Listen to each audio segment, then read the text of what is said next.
Hi ಎಲ್ರಿಗೂ ನಮಸ್ಕಾರ. Welcome back to Smita Hosadurga YouTube channel. ಹಾಗೆ ನಾನು ಡೈಲಿ ಕುಕಿಂಗ್ ವ್ಲಾಗು ಸ್ವಾಗತ. ಇದು ನಾನು ಭಾನುವಾರ ಸಂಜೆಯಿಂದ ವ್ಲಾಗ್ನ ಸ್ಟಾರ್ಟ್ ಮಾಡ್ತಾ ಇದ್ದೀನಿ. ಟೈಮ್ ಬಂದು ಸುಮಾರು ಒಂದು 5 ಗಂಟೆ ಆಗಿದೆ. ಇನ್ನು ಅಪ್ಪಿ ಕೂಡ ಬೆಂಗಳೂರಿಗೆ ಹೋಗಬೇಕಿತ್ತು, ಆಫೀಸ್ ವರ್ಕ್ ಇತ್ತು. ಸೊ ಅವ್ರ ಫ್ಲೈಟ್ ಇದ್ದಿದ್ದು ರಾತ್ರಿ 11 ಗಂಟೆಗೇನೋ ಇತ್ತು.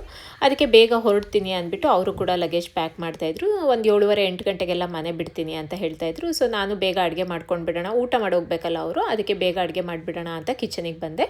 ಇನ್ನು ರಾತ್ರಿ ಊಟಕ್ಕೆ ನಾನು ಬೀನ್ಸ್ ಪಲ್ಯ ಮತ್ತು ಮೂಲಂಗಿ ಸಾರನ್ನ ಮಾಡ್ತಾ ಇದ್ದೀನಿ. ಬೀನ್ಸ್ ಪಲ್ಯ ಅಂದರೆ ಇದು ನಾರ್ಮಲ್ ಆಗಿ ಮನೆಗಳಲ್ಲಿ ಮಾಡ್ಕೊಳ್ಳೋ ಅಂಥ ಬೀನ್ಸ್ ಪಲ್ಯ ಅಲ್ಲ, ಹೋಟೆಲಲ್ಲಿ ಸಿಗುತ್ತಲ್ಲ ಬೀನ್ಸ್ ಪಲ್ಯ, ಅದೇ ರೀತಿನ ನಾನು ಇವತ್ತು ಮಾಡೋಣ ಅಂದ್ಬಿಟ್ಟು ಟ್ರೈ ಮಾಡ್ತಾ ಇದ್ದೀನಿ. ತುಂಬಾ ಚೆನ್ನಾಗಿರುತ್ತೆ, ನೀವು ಕೂಡ ಖಂಡಿತವಾಗ್ಲೂ ಟ್ರೈ ಮಾಡಿ ನೋಡಿ. ಇನ್ನು ಮಾಡ್ಕೊಳ್ಳೋದು ಕೂಡ ತುಂಬಾ ಸಿಂಪಲ್ಲು. ಒಂದು ಮಿಕ್ಸಿ ಜಾರಿಗೆ ಒಂದು 2 ಚಮಚ ತೆಂಗಿನಕಾಯಿನ ಪೀಸ್ ಮಾಡ್ಕೊಂಡು ಹಾಕ್ಕೊಳ್ತಾ ಇದ್ದೀನಿ. ಹಾಗೆ ಒಂದು 3 ಬ್ಯಾಡಗಿ ಮೆಣಸಿನ್ಕಾಯಿನ ಹಾಕ್ಕೊಂಡಿದ್ದೀನಿ, ಅದು ಕಲ್ಲರಿಗೋಸ್ಕರ.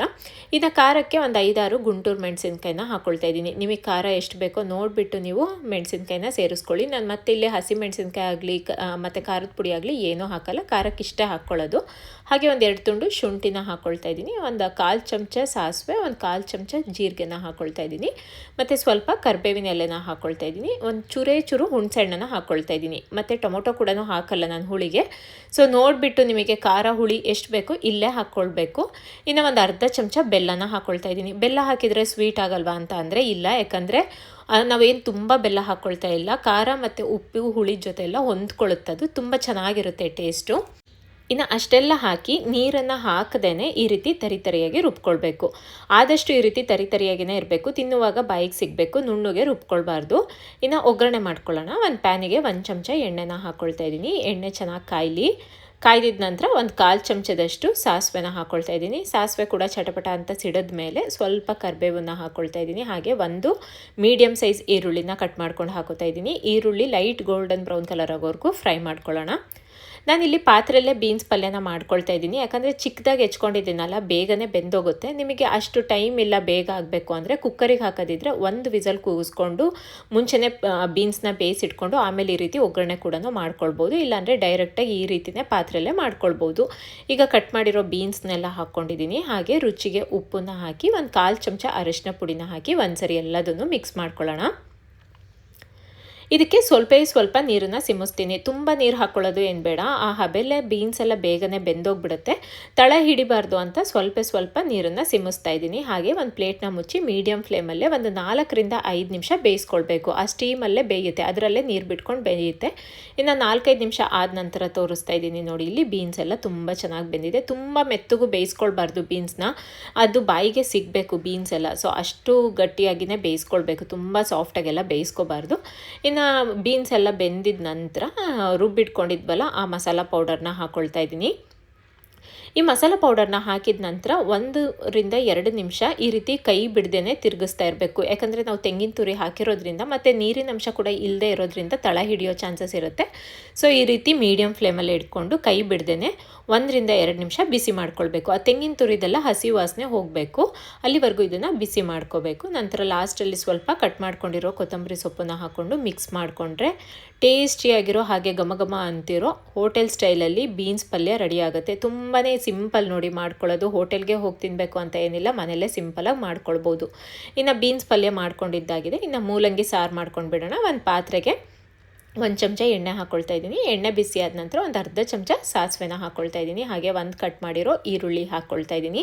ಹಾಗೆ ಇದಕ್ಕೆ ಸ್ವಲ್ಪ ಕರಿಬೇವನ್ನ ಹಾಕ್ಕೊಳ್ಳೋಣ. ಆಮೇಲೆ ಒಂದು 2 ಬೆಳ್ಳುಳ್ಳಿನ ಹಾಗೆ ಚಜ್ಬಿಟ್ಟು ಹಾಕ್ಕೊಳ್ತಾ ಇದ್ದೀನಿ. ತುಂಬ ಜನ ಬೆಳ್ಳುಳ್ಳಿ ಮತ್ತು ಈರುಳ್ಳಿ ಎಲ್ಲ ಇಷ್ಟ ಆಗೋದಿಲ್ಲ, ಅವ್ರು ಬೇಕಿದ್ರೆ ಸ್ಕಿಪ್ ಕೂಡ ಮಾಡ್ಬೋದು. ಆದರೆ ಈ ಮೂಲಂಗಿ ಸಾರಿಗೆ ಬೆಳ್ಳುಳ್ಳಿ ಹಾಕಿದ್ರೆ ಆ ಟೇಸ್ಟು ಫ್ಲೇವರು ಎಲ್ಲ ತುಂಬ ಚೆನ್ನಾಗಿರುತ್ತೆ. ಇಷ್ಟ ಇದ್ದರೆ ಹಾಕ್ಕೊಳ್ಳಿ, ಇಲ್ಲ ಅಂದರೆ ಸ್ಕಿಪ್ ಮಾಡಿ. ಹಾಗೆ ಒಂದು 2 ಚಿಟಿಕೆಯಷ್ಟು ಹಿಂಗನ್ನು ಹಾಕಿ ಈರುಳ್ಳಿ ಕೂಡ ಲೈಟ್ ಗೋಲ್ಡನ್ ಬ್ರೌನ್ ಕಲರ್ ಆಗೋವರೆಗೂ ಫ್ರೈ ಮಾಡ್ಕೊಳ್ತೀನಿ. ತುಂಬ ಏನು ಫ್ರೈ ಆಗೋದು ಬೇಡ, ಒಂದು ಸ್ವಲ್ಪ ಲೈಟ್ ಆಗಾದರೆ ಸಾಕು.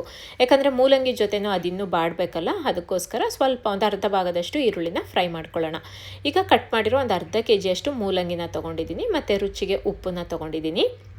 ಇವಾಗ ಒಂದ್ಸರಿ ಎಲ್ಲದನ್ನು ಮಿಕ್ಸ್ ಮಾಡ್ಕೊಳ್ಳೋಣ. ಹೈ ಫ್ಲೇಮಲ್ಲೇ ಇಟ್ಕೊಂಡು ಮೂಲಂಗಿದು ಹಸಿ ಸ್ಮೆಲ್ ಹೋಗೋವರೆಗೂ 1-2 ನಿಮಿಷ ಚೆನ್ನಾಗಿ ಫ್ರೈ ಮಾಡ್ಕೊಳ್ಬೇಕು. ಮೂಲಂಗಿದೆಲ್ಲ ಹಸಿ ಸ್ಮೆಲ್ ಹೋಗಿದ ನಂತರ ಒಂದು 2 ನಿಮಿಷ ಆಗಿದ ನಂತರ 2 ಹುಳಿ ಟೊಮೊಟೊ ಹಣ್ಣನ್ನು ತೊಗೊಂಡಿದ್ದೀನಿ, ಅದನ್ನು ಹಾಕ್ಕೊಳ್ಳೋಣ. ಸ್ವಲ್ಪ ಮೂಲಂಗಿ ಸಾರಿಗೆ ಹುಳಿ ಮುಂದೆ ಇದ್ದರೆ ಚೆನ್ನಾಗಿರುತ್ತೆ. ಸೊ ಆದಷ್ಟು ಹುಳಿ ಮುಂದೆ ಮಾಡ್ಕೋತೀನಿ, ನಿಮಗೆ ಎಷ್ಟು ಬೇಕೋ ನೋಡಿಬಿಟ್ಟು ನೀವು ಹಾಕ್ಕೊಳ್ಬೋದು. ಇವಾಗ ಒಂದ್ಸರಿ ಎಲ್ಲದನ್ನು ಮಿಕ್ಸ್ ಮಾಡಿ ಒಂದು ಪ್ಲೇಟ್ನ ಮುಚ್ಚಿ ಮೂಲಂಗಿನ ಒಂದು 70% ಬೇಯಿಸ್ಕೊಳ್ಬೇಕು. ಹಾಗೆ ಟೊಮೊಟೊ ಕೂಡ ಸಾಫ್ಟ್ ಆಗಬೇಕು, ಅಂದರೆ ಒಂದು 3 ರಿಂದ 4 ನಿಮಿಷ ಬೇಯಿಸ್ಕೊಂಡ್ರೂ ಸಾಕಾಗುತ್ತೆ. ಮೂಲಂಗಿ ಬೇಗನೆ ಬೆಂದೋಗ್ಬಿಡುತ್ತೆ. ನೋಡಿ, ಇಲ್ಲಿ ಒಂದು 4 ನಿಮಿಷ ಆದ ನಂತರ ತೋರಿಸ್ತಾ ಇದ್ದೀನಿ. ಮೂಲಂಗಿ ಕೂಡ ಒಂದು 3/4 ಭಾಗದಷ್ಟು ಬೆಂದಿದೆ, ಹಾಗೆ ಟೊಮೊಟೊ ಎಲ್ಲ ಸಾಫ್ಟಾಗಿ ಆಗಿದೆ. ಇವಾಗ ಇದಕ್ಕೆ ಸಾಂಬಾರು ಪುಡಿನ ಹಾಕ್ಕೊಳ್ತೀನಿ. 1.5 ಚಮಚದಷ್ಟು ಸಾಂಬಾರು ಪುಡಿನ ಹಾಕ್ಕೊಳ್ತೀನಿ. ಇದು ನಾನು ಮನೆಯಲ್ಲೇ ಮಾಡಿರೋದು, ಅಂದರೆ ಅಮ್ಮ ಅಥವಾ ಆಂಟಿ ನನಗೆ ಯಾವಾಗಲೂ ಕಳಿಸ್ತಾ ಇರ್ತಾರೆ, ನಾನು ಯಾವಾಗಲೂ ಮಾಡ್ಕೊಂಡಿಲ್ಲ. ನಿಮಗೆ ಈ ರೆಸಿಪಿ ಬೇಕು ಅಂತ ಅಂದರೆ ನೆಕ್ಸ್ಟ್ ಟೈಮ್ ನಾನು ಊರಿಗೆ ಹೋದಾಗ ಅಮ್ಮ ಅಥವಾ ಆಂಟಿ ಮಾಡುವಾಗ ನಿಮಗೆ ವಿಡಿಯೋ ಕ್ಲಿಪ್ಪಿಂಗ್ಸ್ನ ತೊಗೊಂಡು ಶೇರ್ ಮಾಡ್ತೀನಿ. ಹಾಗೆ 1 ಚಮಚ ಖಾರದ ಪುಡಿನ ಹಾಕ್ಕೊಳ್ತೀನಿ. ನಿಮಗೆ ಖಾರ ಎಷ್ಟು ಬೇಕೋ ನೋಡಿಬಿಟ್ಟು ಹಾಕ್ಕೊಳ್ಳಿ. ಇನ್ನು ಸಾಂಬಾರು ಪುಡಿ ಇಲ್ಲ ಅಂತ ಅಂದರೆ ಅದ್ರ ಬದಲಿ ಧನಿಯಾ ಪುಡಿ ಕೂಡ ಹಾಕ್ಕೊಳ್ಬೋದು. ಹಾಗೆ ಇದನ್ನು 1 ನಿಮಿಷ ಫ್ರೈ ಮಾಡ್ಕೊತೀನಿ, ಲೋ ಫ್ಲೇಮಲ್ಲಿ ಇಟ್ಕೊಂಡು ಫ್ರೈ ಮಾಡ್ಕೊಳ್ತೀನಿ. ನಂತರ ಇದಕ್ಕೆ 1.5 ಲೋಟ ನೀರನ್ನು ಹಾಕ್ಕೊಳ್ತೀನಿ. ಕನ್ಸಿಸ್ಟೆನ್ಸಿ ಸರಿಯಾಗಿ ನೋಡ್ಕೊಂಡು ನೀರನ್ನು ಹಾಕ್ಕೊಳ್ಬೇಕು. ನಿಮಗೆ ಎಷ್ಟು ನೀರು ಬೇಕೋ ಆ ರೀತಿ ನೋಡಿಬಿಟ್ಟು ಹಾಕ್ಕೊಳ್ಳಿ. ನಾನಿಲ್ಲಿ 1.5 ಲೋಟ ನೀರನ್ನು ಸೇರಿಸ್ಕೊಳ್ತೀನಿ. ಇವಾಗ ಒಂದ್ಸರಿ ಎಲ್ಲದನ್ನು ಮಿಕ್ಸ್ ಮಾಡಿ ಇದನ್ನು 1-2 ಕುದಿ ಕುದಿಸ್ಕೊಳ್ಳೋಣ. ಯಾಕಂದರೆ ಸಾಂಬಾರು ಪುಡಿ ಖಾರದ ಪುಡಿದೆಲ್ಲ ಹಸಿ ವಾಸನೆ ಪೂರ್ತಿಯಾಗಿ ಹೋಗಬೇಕು. ಒಂದು 2-3 ನಿಮಿಷ ಆದ ನಂತರ ತೋರಿಸ್ತಾ ಇದ್ದೀನಿ. ನೋಡಿ, ಇಲ್ಲಿ ಚೆನ್ನಾಗಿ ಕುದ್ದಿದೆ. ಇವಾಗ ಮೊದಲೇ ನಾನು ನೆಲ್ಲಿಕಾಯಿ ಸೈಜಷ್ಟು ಹುಣಸೆ ಹಣ್ಣನ್ನು ನೆನೆಸಿಟ್ಟಿದ್ದೆ, ಆ ರಸನ ಹಾಕ್ಕೊಳ್ತೀನಿ. ಹಾಗೆ ಮುಂಚೆನೇ ಬೇಳೆನ ಬೇಯಿಸಿಟ್ಕೊಂಡಿದ್ದೆ. ಬೇಳೆ ಬೇಯಿಸುವಾಗ ಸ್ವಲ್ಪ ಅರಿಶಿನದ ಪುಡಿ, ಉಪ್ಪು ಮತ್ತು ಒಂದು ಅರ್ಧ ಚಮಚ ಎಣ್ಣೆನ ಹಾಕಿ ಬೇಯಿಸಿ ಪೂರ್ತಿಯಾಗಿ ನುಣ್ಣಗೆ ಬೇಯಿಸಿ ಮತ್ತು ಅದನ್ನು ಸ್ಮ್ಯಾಶ್ ಮಾಡಿಕೊಂಡು ಹಾಕ್ಕೊಳ್ತಾ ಇದ್ದೀನಿ. ಇವಾಗ ಒಂದ್ಸರಿ ಎಲ್ಲದನ್ನು ಚೆನ್ನಾಗಿ ಮಿಕ್ಸ್ ಮಾಡ್ಕೊಳ್ಳೋಣ. ನಾವು ಯಾವುದೇ ರೀತಿ ಮಸಾಲಾನ ರುಬ್ಬಿ ಮಾಡದೇ ಇರೋದ್ರಿಂದ ಬೇಳೆ ಹಾಕಿದ್ರೆ ಅಷ್ಟೇ ನಮಗೆ ತಿಕ್ನೆಸ್ ಬರೋದು, ಅಂದರೆ ಸಾರು ಗಟ್ಟಿ ಆಗೋದು. ಸೊ ಆದಷ್ಟು ಸ್ವಲ್ಪ ಬೇಳೆ ಜಾಸ್ತಿನ ಹಾಕ್ಕೊಳ್ಳಿ. ಇದೆಲ್ಲದನ್ನು ಹಾಕಿ ಒಂದ್ಸರಿ ಕುದಿಸಿದ ನಂತರ ಲಾಸ್ಟಲ್ಲಿ ಸ್ವಲ್ಪ ಕಟ್ ಮಾಡ್ಕೊಂಡಿರೋ ಕೊತ್ತಂಬರಿ ಸೊಪ್ಪನ್ನು ಹಾಕ್ಕೊಂಡು ಮಿಕ್ಸ್ ಮಾಡಿಕೊಂಡ್ರೆ ಘಮ ಘಮ ಅಂತಿರೋ ಹಾಗೆ ಸಿಂಪಲ್ಲಾಗಿರೋ ಮೂಲಂಗಿ ಬೇಳೆ ಸಾರು ರೆಡಿ ಆಗುತ್ತೆ. ಅನ್ನದ ಜೊತೆ ಅಂತೂ ಪರ್ಫೆಕ್ಟ್ ಕಾಂಬಿನೇಷನ್ ಅಂತಲೇ ಹೇಳ್ಬೋದು. ಮುದ್ದೆಗಾದರೆ ಸ್ವಲ್ಪ ಮಸಾಲಾನ ರುಬ್ಕೊಂಡು ಮಾಡ್ಕೋಬೇಕಾಗತ್ತೆ. ಅನ್ನಕ್ಕಾದರೆ ಈ ರೀತಿ ಸಿಂಪಲ್ಲಾಗಿ ಏನು ಮಸಾಲ ಖಾರ ರುಬ್ದೇನೆ ಮಾಡ್ಕೊಳ್ಬೋದು. ಕ್ವಿಕ್ಕಾಗೂ ಆಗುತ್ತೆ ಮತ್ತು ಟೇಸ್ಟ್ ಕೂಡ ಅಷ್ಟೇ ಚೆನ್ನಾಗಿರುತ್ತೆ. ಟ್ರೈ ಮಾಡಿ ನೋಡಿ, ಖಂಡಿತವಾಗ್ಲೂ ನಿಮಗೂ ಕೂಡ ಇಷ್ಟ ಆಗುತ್ತೆ. ಇನ್ನು ಬಿಸಿ ಅನ್ನದ ಜೊತೆ ಈ ಸಾರನ್ನು ಹಾಕ್ಕೊಂಡು ಸ್ವಲ್ಪ ತುಪ್ಪ ಹಾಕ್ಕೊಂಡು ತಿಂತಾಯಿದ್ರೆ ಅಂತೂ ತುಂಬಾ ಚೆನ್ನಾಗಿರುತ್ತೆ. ಅದರಲ್ಲೂ ಇವತ್ತು ನಾನು ನೆಂಚ್ಕೊಳ್ಳೋಕ್ಕೆ ಬೇರೆ ಹೋಟೆಲ್ ಸ್ಟೈಲಲ್ಲೇ ಬೀನ್ಸ್ ಪಲ್ಯ ಮಾಡಿದ್ದೆ, ತುಂಬಾ ಚೆನ್ನಾಗಿತ್ತು ಟೇಸ್ಟು. ನೀವು ಟ್ರೈ ಮಾಡಿ ನೋಡಿ. ಸೊ ಇದಾಗಿತ್ತು ನಮ್ಮನೆ ಭಾನುವಾರ ರಾತ್ರಿ ಊಟ. ಯೂಶಲಿ ನಾನು ಭಾನುವಾರ ನಾನ್ ವೆಜ್ಜೇ ಮಾಡೋದು, ಆದರೆ ಇವತ್ತು ಅವ್ರು ಟ್ರಾವೆಲ್ ಮಾಡೋದಿತ್ತಲ್ಲ, ನಾನ್ ವೆಜ್ ಎಲ್ಲ ಬೇಡ ಅಂದ್ಬಿಟ್ಟು ತರಕಾರಿ ಸಾರು ಮತ್ತು ತರಕಾರಿ ಪಲ್ಯ ಮಾಡಿದೆ.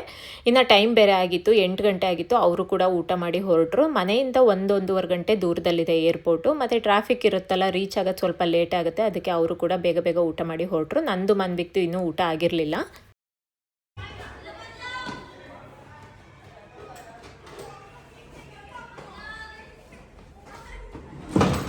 ಟೆನ್ಷನ್ ಏನು ತಗೋಬೇಡ, ಬರ್ತದೆ. ಬಾಯ್, ಟೇಕ್ ಕೇರ್.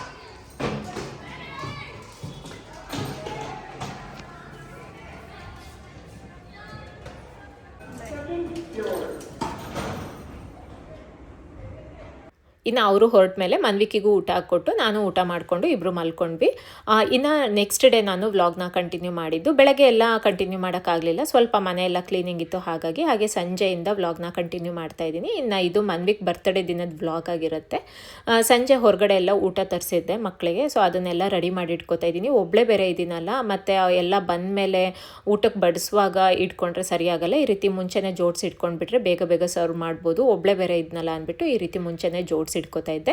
ಇನ್ನು ಊಟಕ್ಕೆ ಹೊರಗಡೆಯಿಂದನೇ ಎಲ್ಲದನ್ನು ಆರ್ಡರ್ ಮಾಡ್ಕೊಂಡಿದ್ದೆ. ಒಬ್ಬಳೇ ಬೇರೆ ಇದ್ನಲ್ಲ, ಮತ್ತು ಇಲ್ಲಿ ಮಕ್ಕಳಿಗೆಲ್ಲ ನಮ್ಮ ಕಡೆ ಊಟ ತಿಂದು ಅಭ್ಯಾಸ ಇಲ್ಲ, ಸೊ ಹೊರಗಡೆಯಿಂದನೇ ತರಿಸ್ದೆ. ಅವ್ರಿಗೆ ಏನೇನು ಇಷ್ಟ ಆಗುತ್ತೆ, ಯೂಶಲಿ ಪಿಜ್ಜಾ, ಟಾಕೋಸ್, ನೂಡಲ್ಸ್ ಎಲ್ಲ ಅಂಥದ್ದನ್ನೇ ತರಿಸಿಟ್ಕೊಂಡಿದ್ದೀನಿ.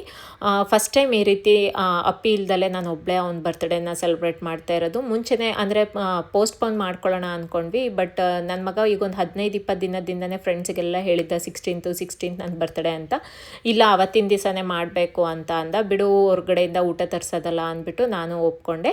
ಇನ್ನು ಏನೆಲ್ಲ ತರಿಸಿದ್ದು ಅಂದರೆ 2 ಥರ ಪಿಜ್ಜಾ ತರಿಸ್ಕೊಂಡಿದ್ವಿ, ಆಮೇಲೆ ಟಾಕೋಸು, ಚಾಕೋಲಾವಾ ಕೇಕ್, ಜ್ಯೂಸ್ ಮತ್ತು ಚಾಕೋಪೈ, ಒಂದಿಷ್ಟು ನೂಡಲ್ಸ್ ಎಲ್ಲ ತರಿಸ್ಕೊಂಡಿದ್ವಿ. ಎಲ್ಲ ಯೂಶಲಿ ವೆಜ್ಜೇ ಇದ್ದರು, ಹಾಗಾಗಿ ವೆಜ್ನೇ ಆರ್ಡರ್ ಮಾಡ್ಕೊಂಡಿದ್ದೆ. ಇನ್ನು ಮಕ್ಕಳು ಕೂಡ ಒಬ್ಬೊಬ್ಬರೇ ನಿಧಾನಕ್ಕೆ ಬರ್ತಾಯಿದ್ರು. ಎಲ್ಲ ಬರೋವರೆಗೂ ವೆಯ್ಟ್ ಮಾಡೋಣ, ಆಮೇಲೆ ಕೇಕ್ ಕಟಿಂಗ್ ಮಾಡೋಣ ಅಂದ್ಬಿಟ್ಟು ನಾನು ಇದು ರೆಡಿ ಮಾಡಿ ಇಟ್ಕೊಂಡೆ.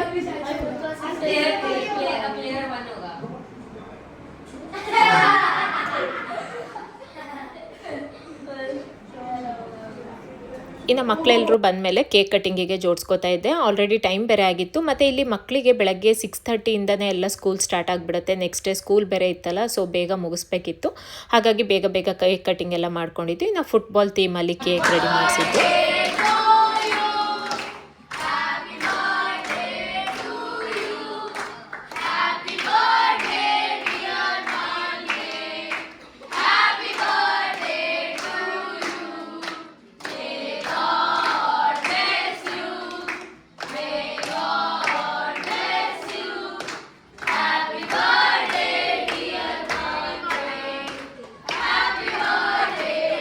ಇನ್ನು ಕೇಕ್ ಕಟ್ಟಿಂಗ್ ಎಲ್ಲ ಮುಗೀತು. ಮತ್ತು ಇಲ್ಲಿ ಹೇಗಂದರೆ ಮಕ್ಕಳೆಲ್ಲರೂ ಬಂದು ಕೇಕ್ ತಿನ್ಸೋದು, ಮುಖಕ್ಕೆ ಹಚ್ಚೋದು ಆ ರೀತಿ ಏನೂ ಮಾಡಲ್ವಂತೆ. ನನಗೂ ಇದು ಗೊತ್ತಿರಲಿಲ್ಲ. ಇಲ್ಲಿ ಸೆಲೆಬ್ರೇಷನ್ ಮಾಡ್ತಿರೋದು ಅವನು ಫಸ್ಟ್ ಟೈಮ್ ಅಲ್ಲ.